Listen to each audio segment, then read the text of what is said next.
Attention! What? What was that? Speak up! I can't hear you! Huh? I'm sorry. Please. I didn't mean to. Please. Please, please, please. Quit begging. Please. Stop. Please. Fucking idiot. Useless. You leave her alone. From now on, you go through me. Kevin, good to see you, my friend. Good to see you too. It was funny because I showed it to my sister just recently because we haven't spoken for a long time. And she said, you're always a good protector. You have been through something similar. So I would love for you to share your story, how your protector story started, so to speak, Kevin. Yeah, it's very similar. My parents got divorced early. My father worked downrange, which is a term they use in Florida for the Bahamas. At the time, he worked for RCA as a radar tech, and he actually had a whole nother family down there. So that marriage, fell apart, obviously. And but he was a full alcoholic, right? So he ended up dying of alcoholism later, and really wasn't in my life at all. But my earliest memories are of him giving me a drink and yelling and fighting with my mom, right? And like yourself there a little bit, I had that natural instinct to kind of want to at least take her pain away. So more of it, more on an empathetic side where I'm like, hey, let me take this pain away. And then when they ended up did getting divorced, she really leaned on me as a 6-year-old kid as like the person to help her through this emotionally, which was, obviously not the best thing for a 6-year-old, right? So, we developed some really unhealthy coping mechanisms from that kind of stuff. But she ended up getting remarried later on, and same thing to my stepfather, who was, he had a lot going on. They tried to do a Brady Bunch situation and move 2 families together. So all of a sudden it went from myself and my sister to, 7 stepbrothers and sisters as well. So this huge change, right? And obviously he was still in the Air Force. It was really hard to maintain that. And, they just didn't go well.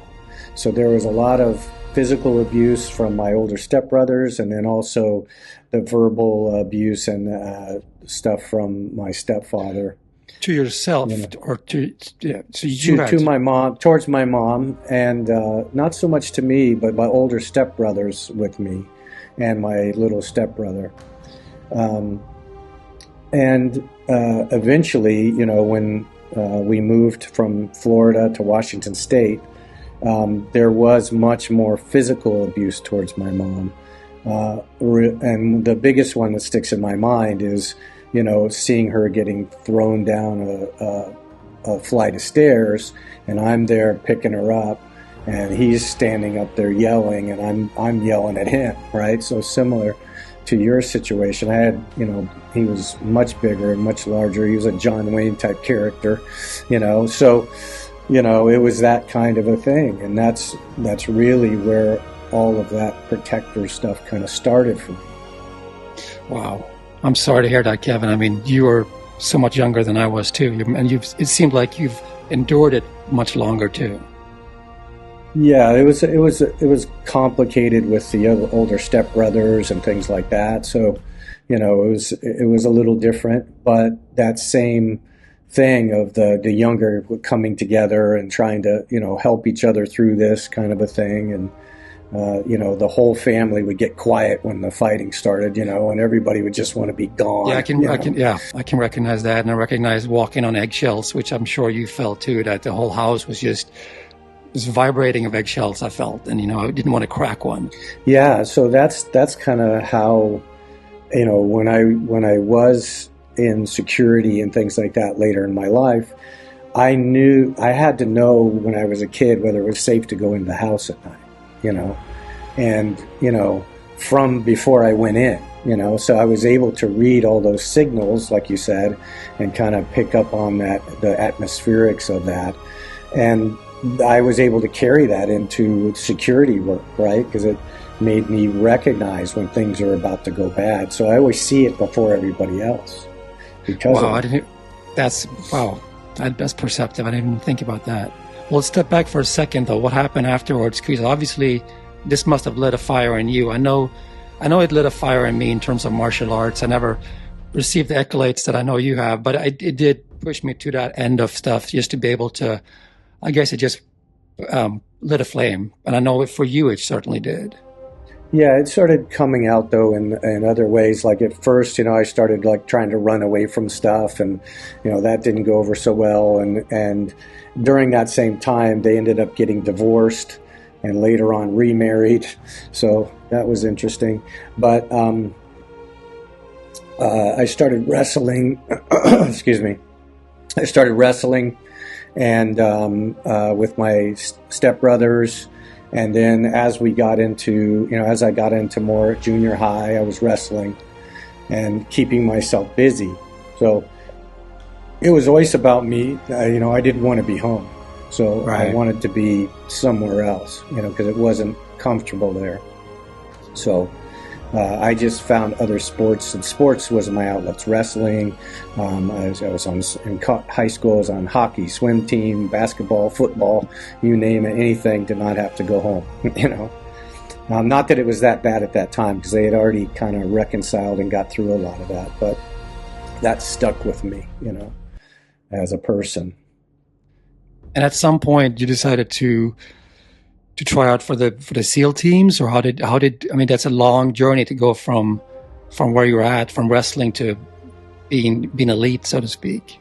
Yeah. So, really, it was martial arts and those sports that allowed me to build the confidence, because the abusive stuff kind of left me insecure and not comfortable with myself and all that. And teenage years are hard enough anyway, right? But just adding that aspect to it and having to do that. So once I had done martial arts for a while, that kind of gave me the confidence to go try other stuff. And that happened to coincide with me deciding that college wasn't right for me, right? I came to college in Hawaii at BYU. I did a semester here, and I was like, yeah, this isn't going to work. So, rich man goes to college, poor man goes to work, right? So I had the choice of getting a job or going in the military, so I went in the military. And I chose the Navy because of the SEAL training program. And so then, it took me about a year and a half to actually get there, right? Because I had to do boot camp, and then I had to go to a ship for a while, and then they allowed me to transfer over to training for that. So that's kind of how that process went. But it was really the martial arts that built the confidence in me to be able to go do that type of a thing. I know you tried out for the SEAL team and you said you got injured. Is that a story you want to share, or is it something? Sure.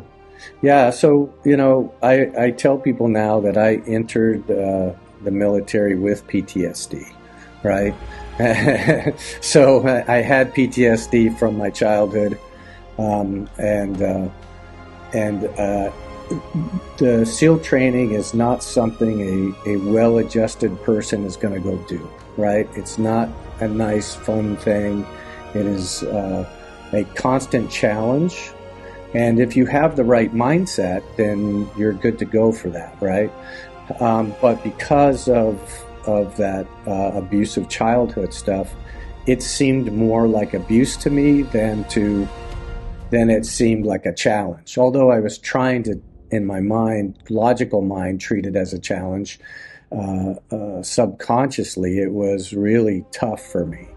And I didn't have the vocabulary to ask for help. You know, I was always trying to do everything on my own, which is, you know, SEAL team. It's a team thing, right? And so, as I was going through training, I was born with a crossed eye and pigeon-toed. So what that resulted in is having fibula heads that actually are turned a little bit, right? And so the iliotibial band, which is that band that runs the side of your leg, right, started getting really, really inflamed to the point where I couldn't walk anymore. So I was taking tons of Motrin, and that caused another health issue, and that it caused GERD, right? So I couldn't keep food down, so I would eat and throw up. So, you know, so I was basically bulimic while I was going through it. And on top of all the physical training, because we were running, you know, a 4-mile time run a day, hour of calisthenics, classroom training. You ran everywhere you went. So if we went to chow hall, we ran. Afterwards, we'd have to go to the bay and we'd do a swim or something, you know. And so every day you're doing a timed swim, a timed run, gear inspection, you know. It was very intense. And it just started triggering a lot of stuff in me. And at the same time, it really started, my body started breaking down because of that physical stuff that was happening. So I reached a point where the last day I was there, one of my teammates was injured, so I was trying to like help carry him through a timed run. We ended up in a thing they call surf torture, which is big surfing heat. They have you sit by a fire and then go in the cold water and sit by a fire. But during the day, you build this whole thing at the beach so that the water, when it comes in, doesn't swallow you up. So you have a little dry spot there where you can actually do something. And at some point late on that Wednesday night, I just reached a breaking point. And on a personal level, I wasn't able to ask for help, right? I wasn't able to go, hey, I need some help. I didn't know how to do that because I'd always been the one helping, right? So that was a big moment for me, you know, and I just was like, I got to get out of here. This is something was just telling me to get. So it was a really tough decision, but I rang the bell, and I was devastated afterwards, you know. So that's the getting out part, and then, you know, they don't make you feel really good about that, right? So it's basically like you're what they used to call fecal matter, right? You've just quit, right? You're a quitter.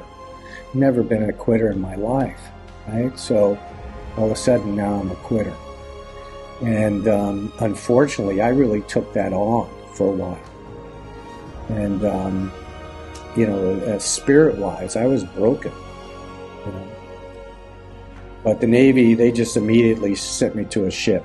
And then that ship happened to be going on a Westpac, so it was immediate, boom, you're out of here. Like, you're literally, you ring the bell, they take you back, you get a shower, right? You grab your shit, and you're gone, like, before the guys get back, right? So there was no, like, now they do all kinds of counseling and stuff like that. When I was there, they basically went, you don't finish one evolution, you're done. So